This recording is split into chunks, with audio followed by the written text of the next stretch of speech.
Okay, Andrew. Um, this is my first time doing anything like this, so it's going to be kind of weird. I feel very strange talking into my headset. But anyway, this is Command, Modern Naval Air Operations. Um, comes with this really nice overall picture of the world, which you can actually rotate through. Normally I can do so faster than this, but I guess the video capture is taking some overhead. I don't want to spoil any of the scenarios for you, so I'll just do the anti-ship surface warfare tutorial.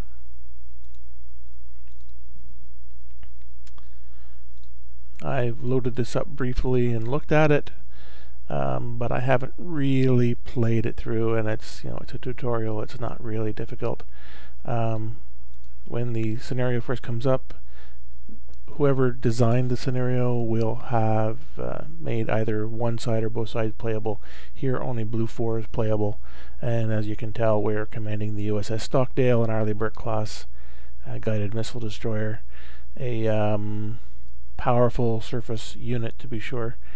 This is basic surface warfare training. I'm not going to go through all of these step by step because I've played the game a bit, and I pretty much have a good idea what's how to play the game. I just want to show you how it works and give you an idea if you were considering playing. So select side and we start. Scenario defaults. I like the detailed gun control. As I may have mentioned in my email, I find the gun system a little odd.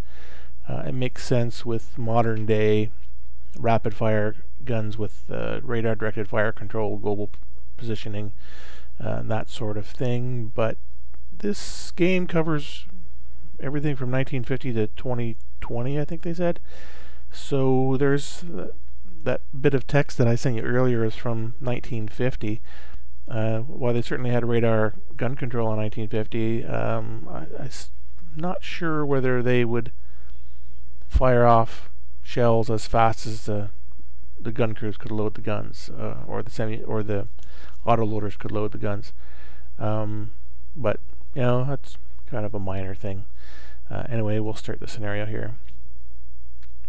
First of all, here's our unit, USS Stockdale. If I check my map settings, I have air weapon range, surface weapon range, underwater weapon range, and air, surface, and underwater sensors all turned on, so that you can see the rings here. This pale ring is the convergence zone for the sonar, and as you can see, we're in the center of the currently highlighted here.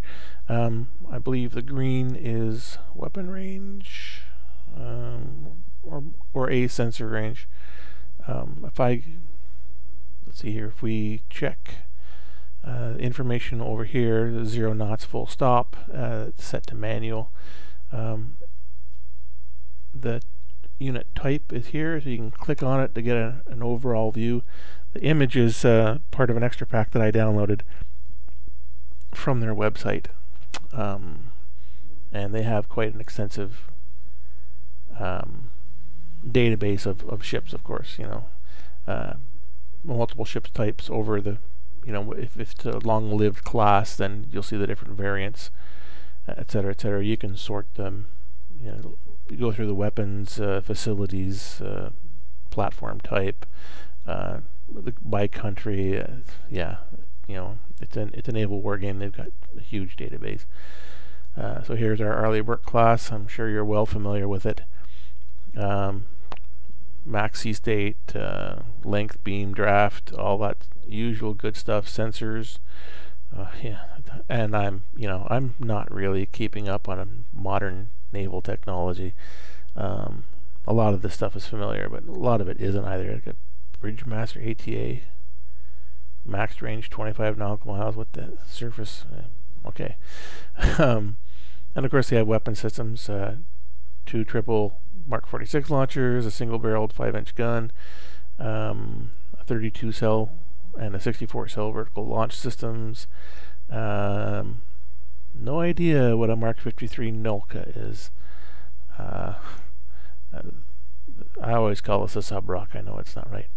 I guess with the pirates and everything, they started adding a lot of light cannons and heavy machine gun mounts on their ships. Magazines in the ship. You can pause this and go through all this as much as you want. The data links, the aircraft, how many aircraft are on board. The signature of the vessel, kind of the properties it might have. Yeah, all that really good stuff. So yeah, we don't really see anything yet because I haven't started the game. We're still on pause. Multiple goes up to 30 minutes. I've never ever gone that high. My problem with playing these games is that I'm too impatient, and I always end up getting screwed when I bring the time compression up too high. Anyway, let's first of all plot a course and a speed for our ship here. So I'll bring up F3 and click on the map. There's our course. Click F3 again to turn off, because otherwise every click will be a new waypoint on that order. And bring up F2, and this is for a surface ship obviously, but for a submarine you also have depth, and the depth of a certain number of specific bands. Periscope depth, just over the layer, just under the layer, or as deep as you can go. Pardon me. So I'll set this to cruise, 20 knots. I found out interesting thing about submarines is that your cruise speed is limited when you are at periscope depth. Okay, so we've got a bearing, got a speed set. The damage control buttons over here tell you what's been damaged and how badly, and all that neat stuff. So let's go to our sensors. Normally I don't like to turn all my stuff on when I'm in an actual game. I like being stealthy. Sometimes that's good, sometimes that's bad. But here we're going to turn on all of our active radars, and you can see I'm assuming that these are the 4 sensors that are on the superstructure of the ship. Don't really need an active sonar yet. Offensive, defensive, ECM. Turn on the radar illuminators so we can shoot stuff if necessary. Laser rangefinder for the Mark 46 Mod 1. I have no idea what that's for. Let's turn it on. Radar, surface search and navigation, 2 of those. We'll turn those on. Laser rangefinder, laser rangefinder. Okay, so our sensors are on, our course is laid in, our speed is set. We'll start, and we'll see what happens. Okay, so first thing I'm going to do, one thing that I find different about this game from Harpoon, one of the things is that the tail on our, let's go here and merge range symbols. Okay, this is our heading. I believe in Harpoon the arrow was the tail, so, but now it's the head pointing to the heading that you're going in. And what we have are 3 ammo shelters down here, and 6 D30 towed artillery batteries, or 1 battery with 6 emplacements. The basic things for this tutorial is to proceed to B and take out these targets specifically with different weapon systems. These are Tomahawk targets. This is a 5-inch gun target, and there's other stuff we don't see yet, so I'll deal with that at the time when we get there. I just want to show you how the game plays so you have a rough idea what it's like. Yeah, so red is our surface weapon range. Of course, they have the Tomahawks, which have a very long range. Doesn't have any harpoons, which I found funny. I thought harpoon was kind of the standard weapon system for the U.S. Navy, but yeah, phase 1, defending yourself. I'm going to go back to sensors, and just for fun, let's turn on our hull sonar. Boom, boom, boom, boom. And the ECM will probably come on when needed.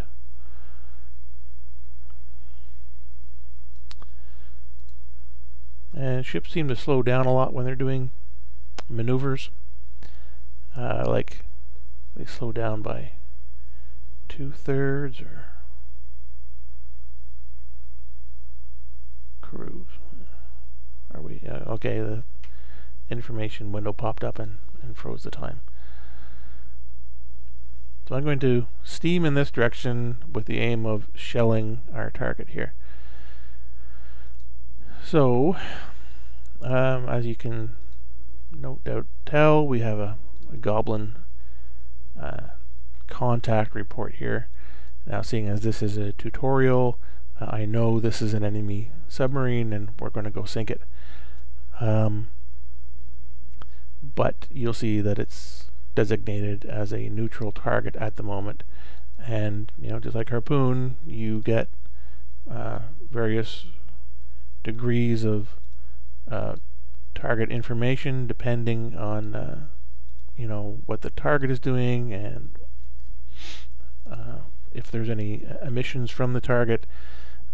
This game will automatically ID targets for you once they have enough information. If, for example, this was an aircraft, it would be a yellow aircraft symbol. It would be approaching us. You know, if it was at 10,000 feet and doing 400 knots, I would say, you know, probably in an airliner. If it was at 1,000 feet doing 800 knots, you would, you know, probably say that's, you know, probably a fighter. Whether it's an enemy fighter or not, of course, remains to be seen. But if that aircraft were to turn on its surface search radar, you know, you could click on it. It would tell you what sensors it had, and it gives you a list. Maybe we'll actually get into that. I'm not sure we will or not. It'll give you a list of what platforms have that radar or that sonar or whatever it is you're detecting, and say, you know, okay, this is used on this model of ship by this country or these countries. So you can start, you know, start making decent guesses. You know, for example, if you were detecting an air search radar that was used on the F-18 Hornet and you're steaming off the coast of Iran, I don't think you have too much worry about an F-18. It's, you know, not you're going to be your enemy, as it were. So, anywho, I'm going to go ahead and classify this as a hostile target by highlighting it and pressing H. That I've done that manually. If the computer had detected it was an enemy submarine, it would have classified it hostile automatically. Also, if you have an unidentified target and you give a manual fire order to take that target out, it will automatically, because you just told the system to fire at it, it's going to mark it as a hostile target.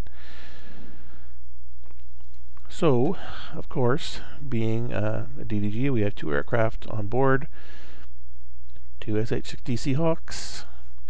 In this game, one is armed with Hellfires, and one is armed with Mark 46 torpedoes and sonobuoys. One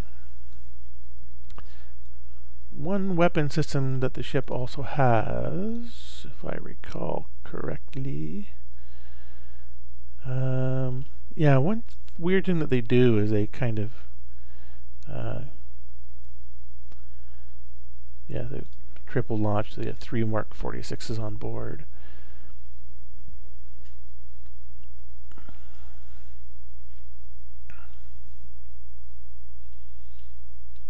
Tomahawks. Oh, that's interesting. They remove. Well, why would they have the 50 calibers on there?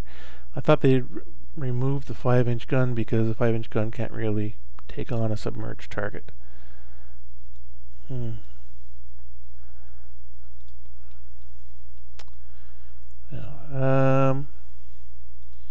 Yeah, this fella here, the RUM 139C.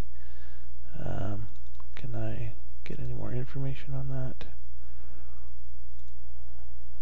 No. Don't mind me, I'm still type.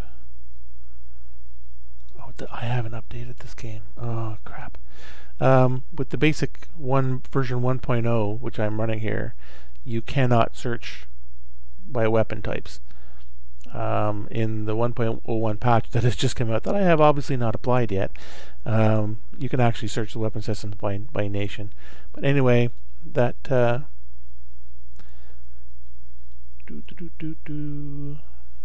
wonder if I can just bear with me.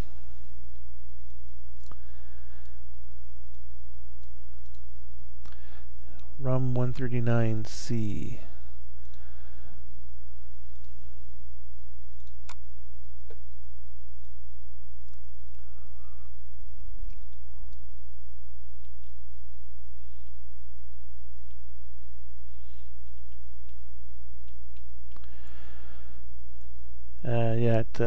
It is essentially a rocket torpedo that they fire out of their vertical launch system. Never heard of this before, but max speed 300 knots, like for a rocket-assisted torpedo, 9 nautical mile range.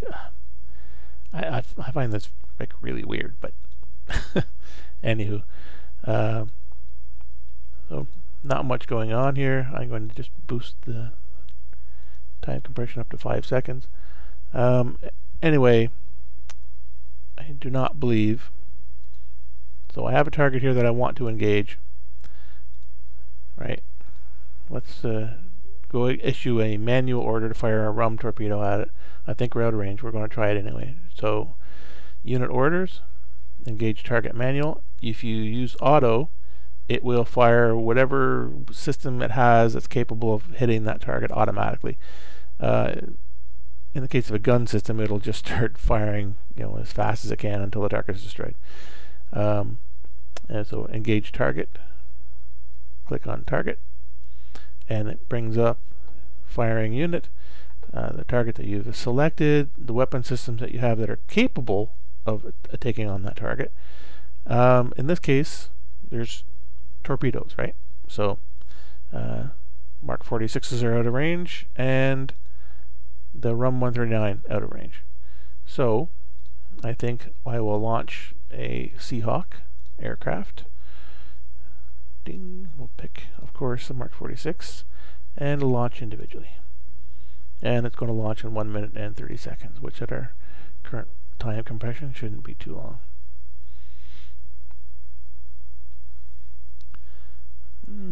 What's this here? Bogey.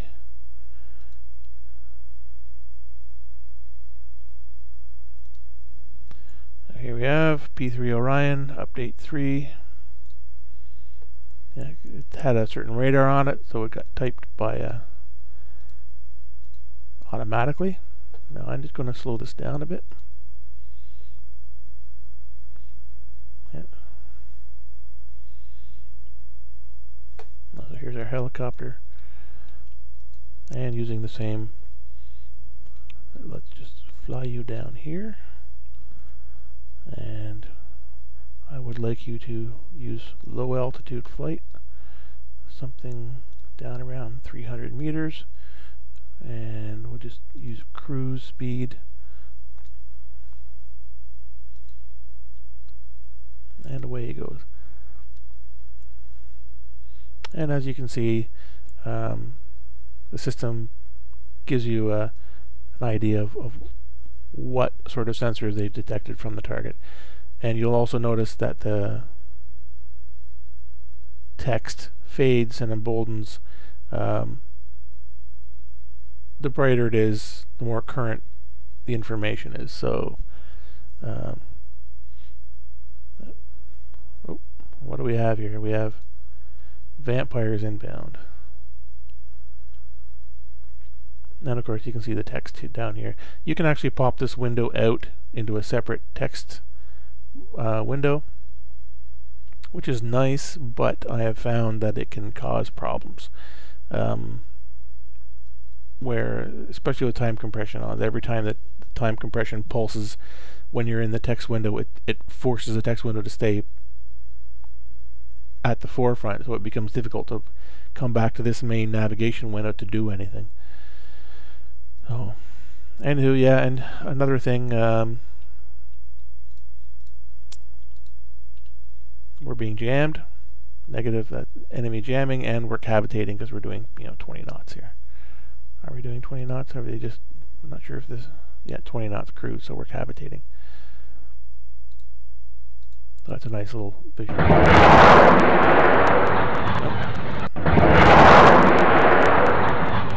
Obviously, I have the sound turned on here.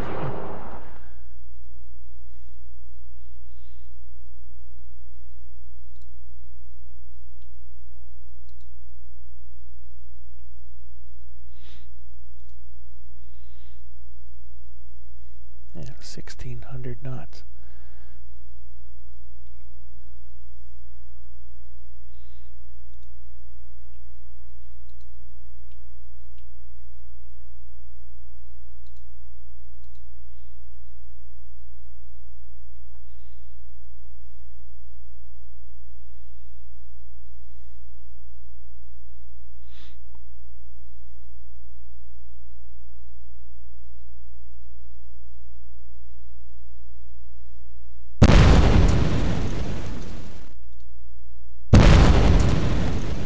So as you can see here, RIM 162A attacking AGM 84 Slammer Harpoon with a base chance of 90%, and there's no negative penalties on that.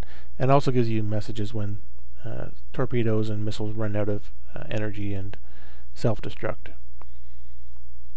Okay, so that's P3 Orion. Although we identified this as Orion and the system is marked as friendly, those harpoons had to come from somewhere, and they came from the Orion. So just for fun, I'm going to make that a hostile target. And it's going to fly in dumb and stupid and get shot down. The only reason I really did this is to show you that when missiles are fired at airborne targets, you can see how the mechanics here in the text and log window. See how things work. Well, now that we're kind of in between things at the moment, these are our Tomahawk targets. So I'm going to issue, first of all, highlight the thing I want to, orders, manual targets, bing. So you saw that I dragged a window around them, and they popped up to 3 targets that I want to use here. And the Arleigh Burke has Tomahawks, and it has TACTOM Tomahawks, and it has TLAM Tomahawks. Well, I don't want to expend the anti-shipping Tomahawks on there, so I'm going to use TLAMs. So select the target, select the missile, and how many I want to allocate. Ding. Go down to the next target. It tells you how many are allocated, how many are available. Allocate 2 to that one, and I'll go down to the third one and do the same again. Allocate 2 to that. So we have 3 targets, 2 missiles apiece, and just close the window and they'll launch themselves.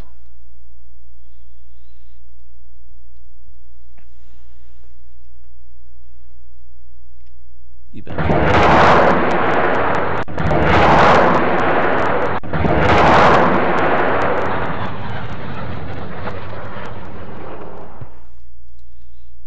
I have to sort of kind of admit that I miss those little pop-up videos.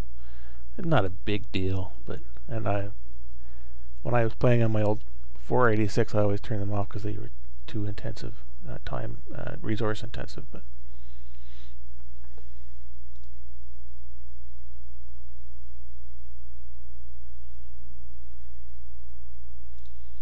don't mind me, I'm just checking the video capture software I'm using.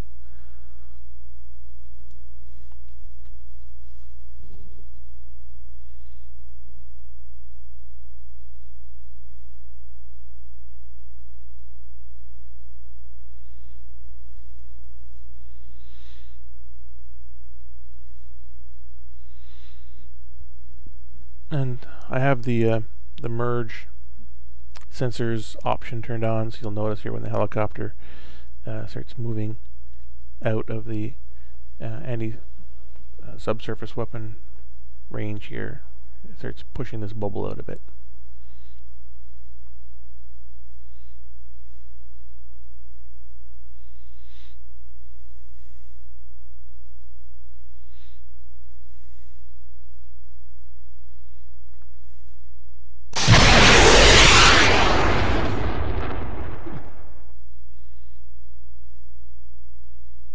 The sound for the anti-aircraft missiles is different from the Tomahawk launch sound. Oh, that's because I designated this as hostile. It automatically fired one of those RUM 139s at it. I'm only doing 300 knots, which is twice as fast as my chopper, but the chopper's a lot closer. I don't know who's going to get it. Either way, it's going to be.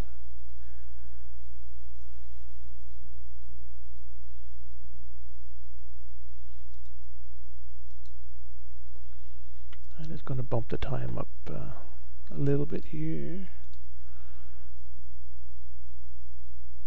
And of course, there's a pause button here too, right?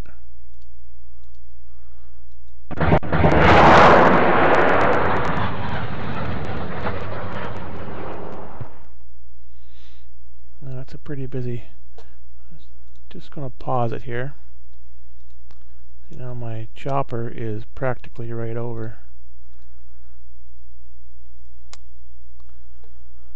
I haven't really done a lot of ASW stuff yet, so manual being altitude too high. And so I'm out of weapon launch parameters, so it tells you that. 1,000 to 305 meters. So I have to be above 300 meters to drop a new. Wow, that's interesting. Okay, so well, 332 meters.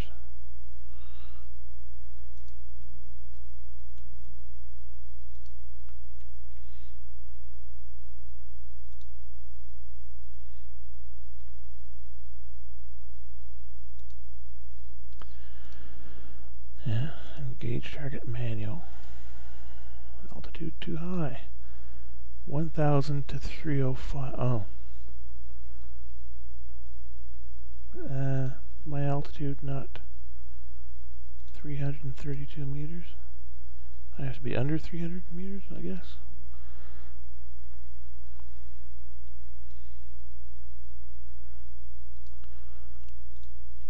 Okay, so let's try that now. Unit orders, manual. Okay, allocate 1.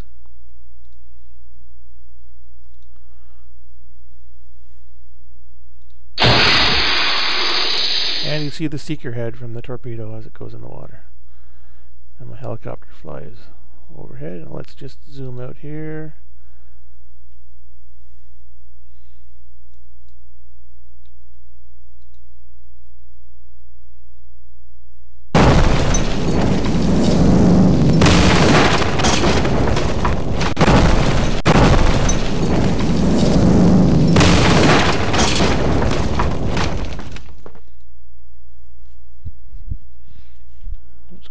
Here. Sonobuoy, I guess. Here's the rocket torpedo coming in. That's my helicopter. Now there's the rocket.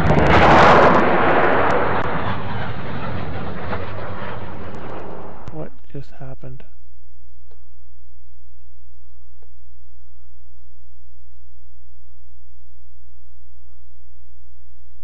What the hell just happened?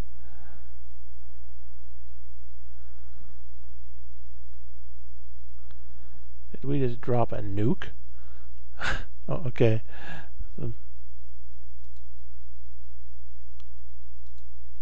So the RUM torpedo, let's see here, weapon, attacking Green Dragon.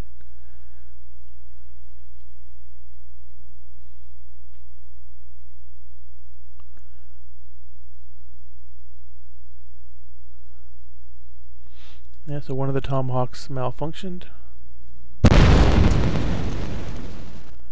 Tomahawk, Tomahawk. Let's just gonna stop this here for a second.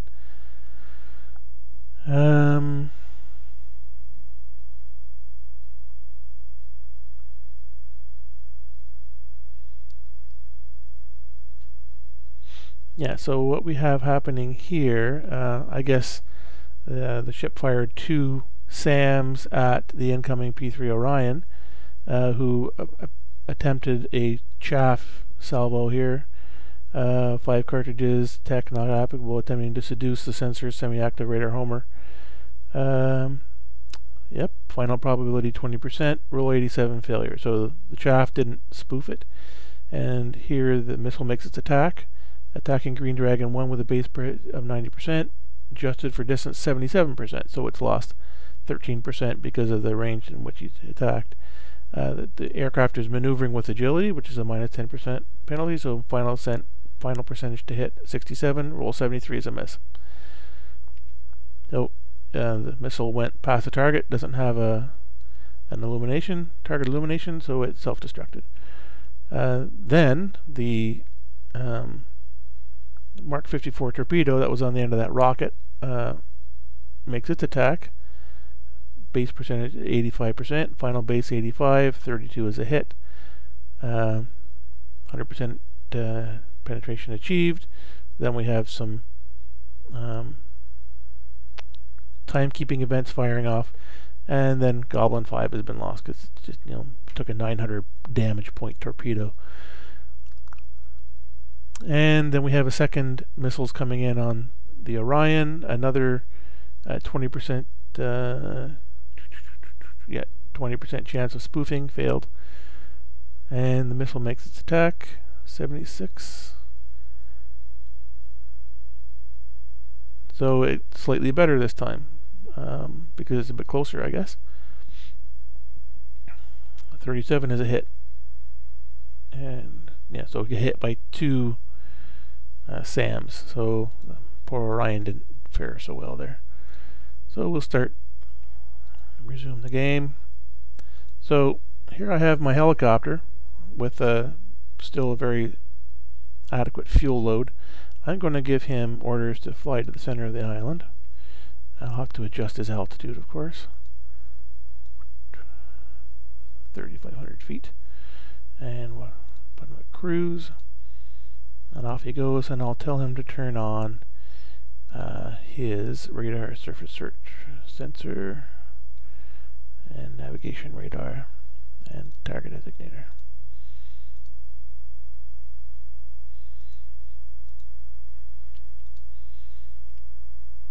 Now I could take out this target, the battery of 122s down here with Tomahawks, but I'd like to show you the gunfire setup, so I'll just set this to 30 seconds.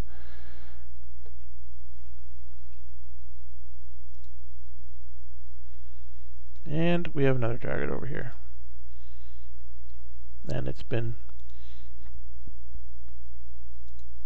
automatically identified as an Anushka because it is bass tilt, peel pear, and the strand, I can never remember the names.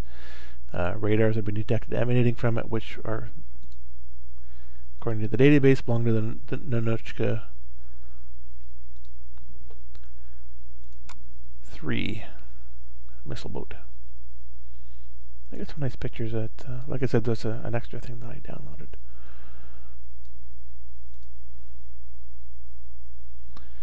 So we'll take it off pause and now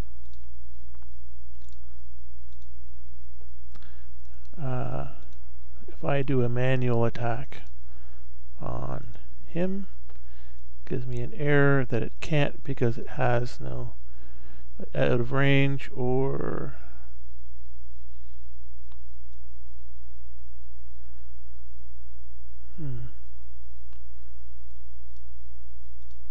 Tomahawks are out of range.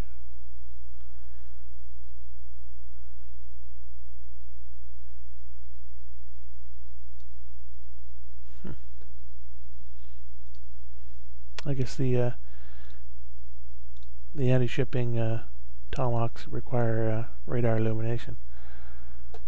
Oh, okay. Well, anyway.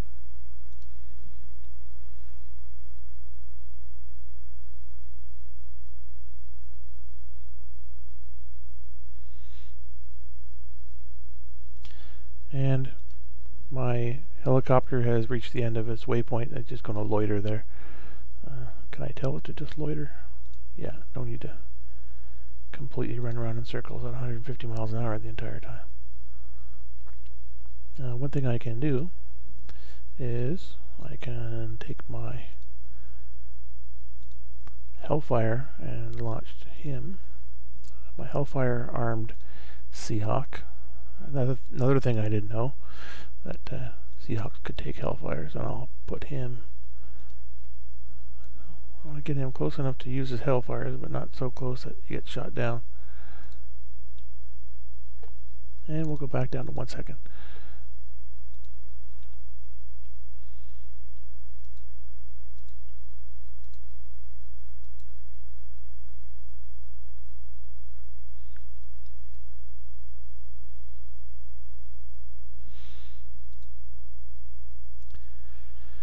And if you right click on an object, there are things that only friendlies. Interesting. Informational tools, range and bearing tool.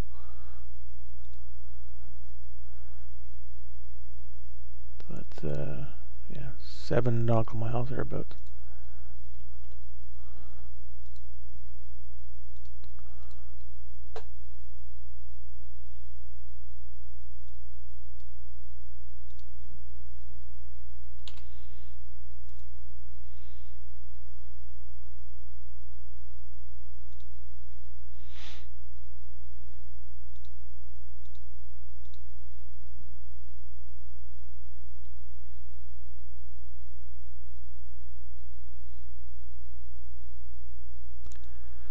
Okay, so orders, manual attack, Nanuchka, DLZ.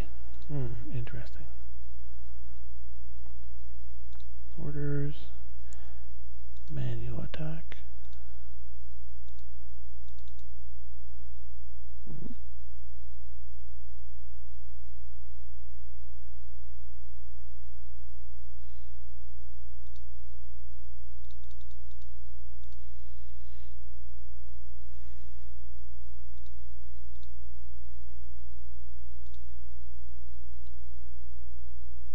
Not quite sure what that's about. Should be within launch parameters, I think.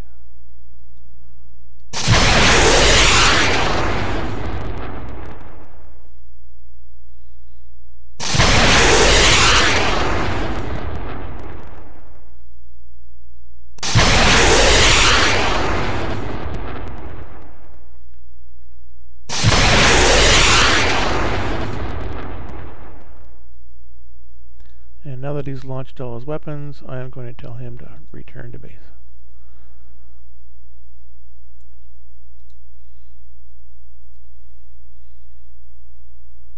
Ooh. And these little lines you see coming out here are anti-aircraft gunfire.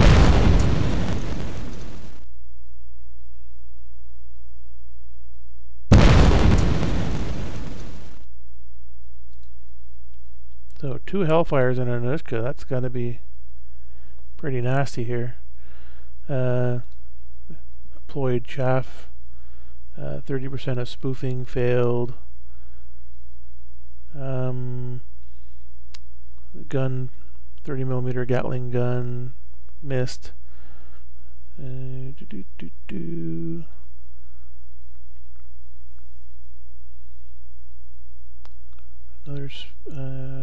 decoy failed.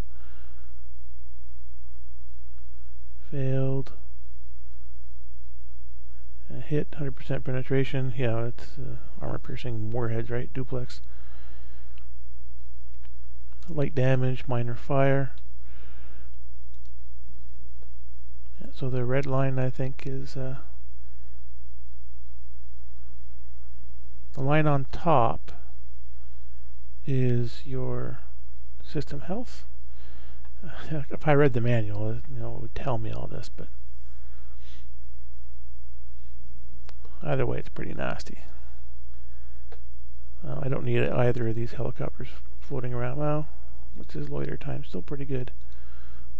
So I'll tell him to go home, and we'll keep him on station until he's bingo fuel, and then he'll RTB as well.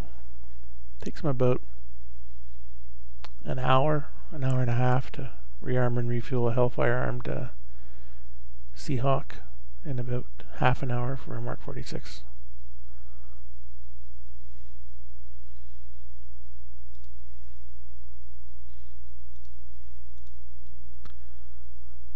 Let's pop this up again.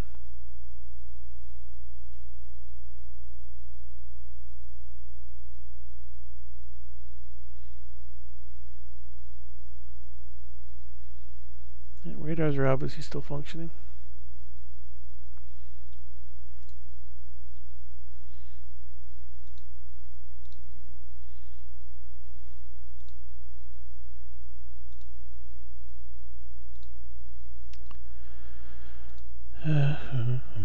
So yeah, here's our magazine of 127mm shells. Tomahawk can hit it. The high capacity 127s are out of range. Well, let's get 280 of these. Let's fire off a few. Oop, not that many. Let's say 25. Allocate.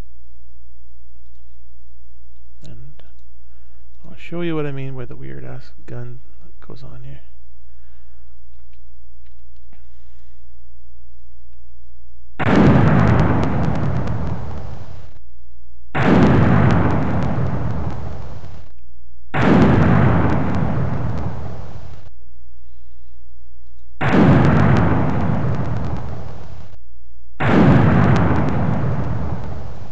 I'm actually seeing a little bit of performance loss here because of the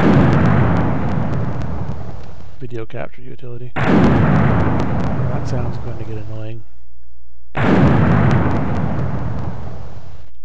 One thing I like about this game, or another thing that you're not showing me.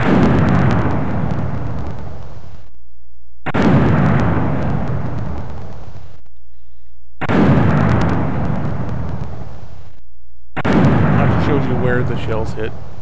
There, it's 125 meters away, 70 meters, 26 meters away from a 5-inch shell. Boy, there's a hit.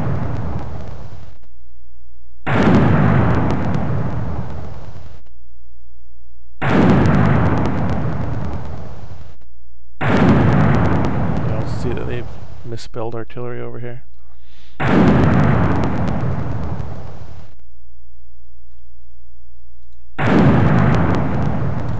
Meanwhile, I have one aircraft landed and 2 hours to rearm with Hellfires. But I imagine I'll be using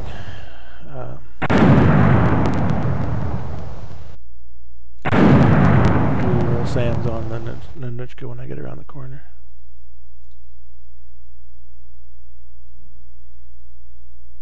Light damage.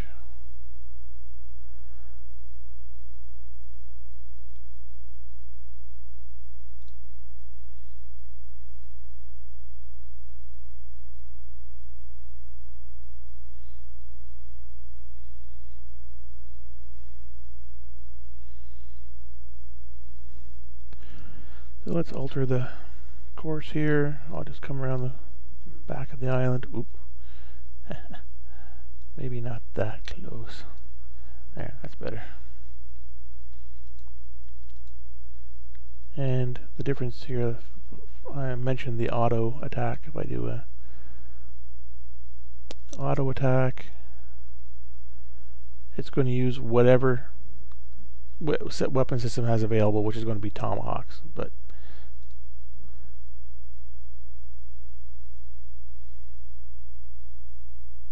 I would imagine. We'll see.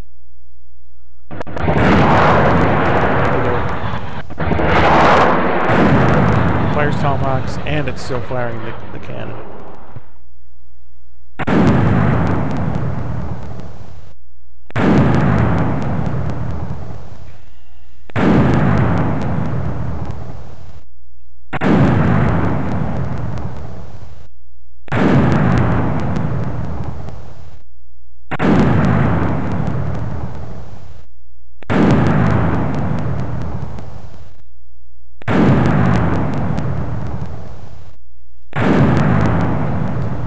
Yeah, I'm seeing quite a bit of losses. Normally this is all quite smooth for me.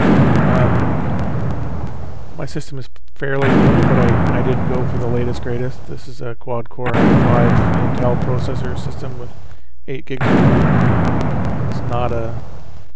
It's a good game card, but it's not the most powerful thing ever. I play this on my dual-core at work on my lunch hour, and it handles it just fine.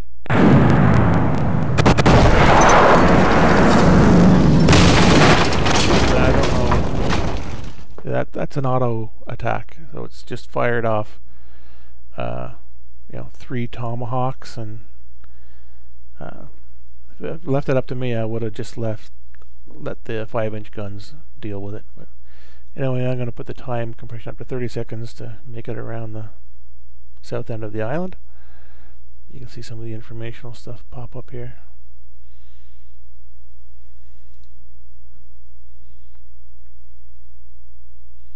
When you get to about here, I'll bring the time back down again.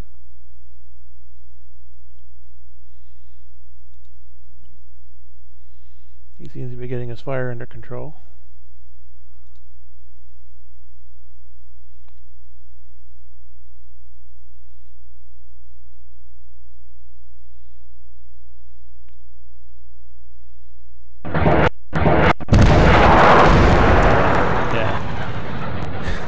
And then I let it go too long.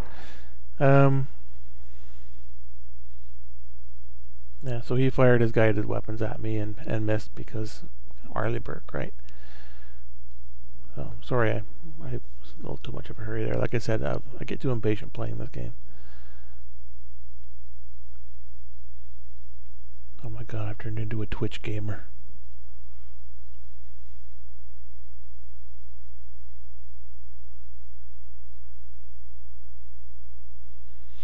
Yeah, so he fired missiles at me, SSN 9s.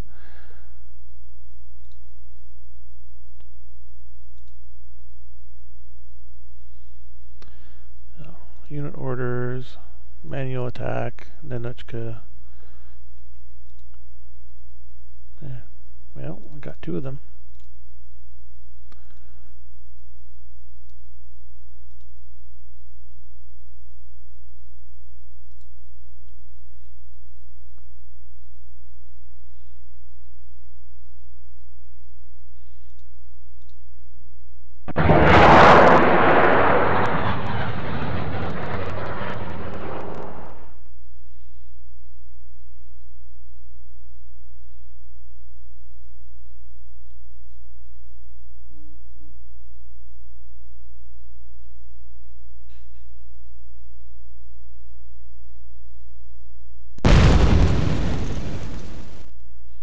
Yeah, 2 RIM 162 impacts.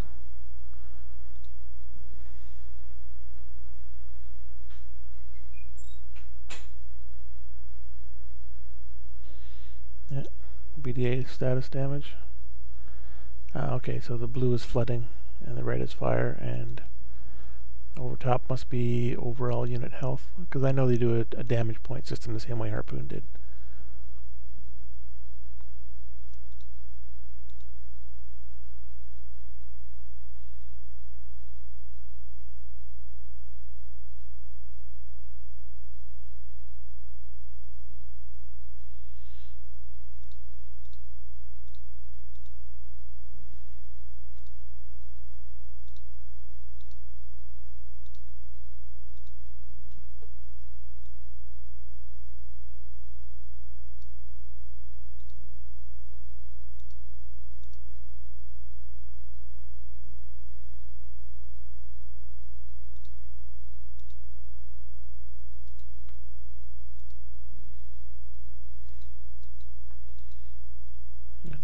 with the helicopter. This will all be done before he has to head back.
See, this shell splashes all around it. There's a hit. Yeah.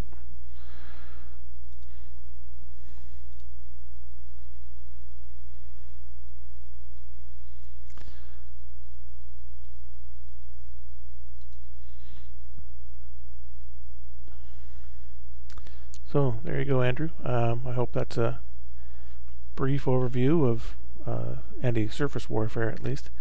I've tried some of the submarine stuff and some of the aircraft stuff, and I find aircraft operations far more complex than any ship operation. But this is a single ship, so. Anywho, hope you enjoyed it. Let me know if you have any more questions.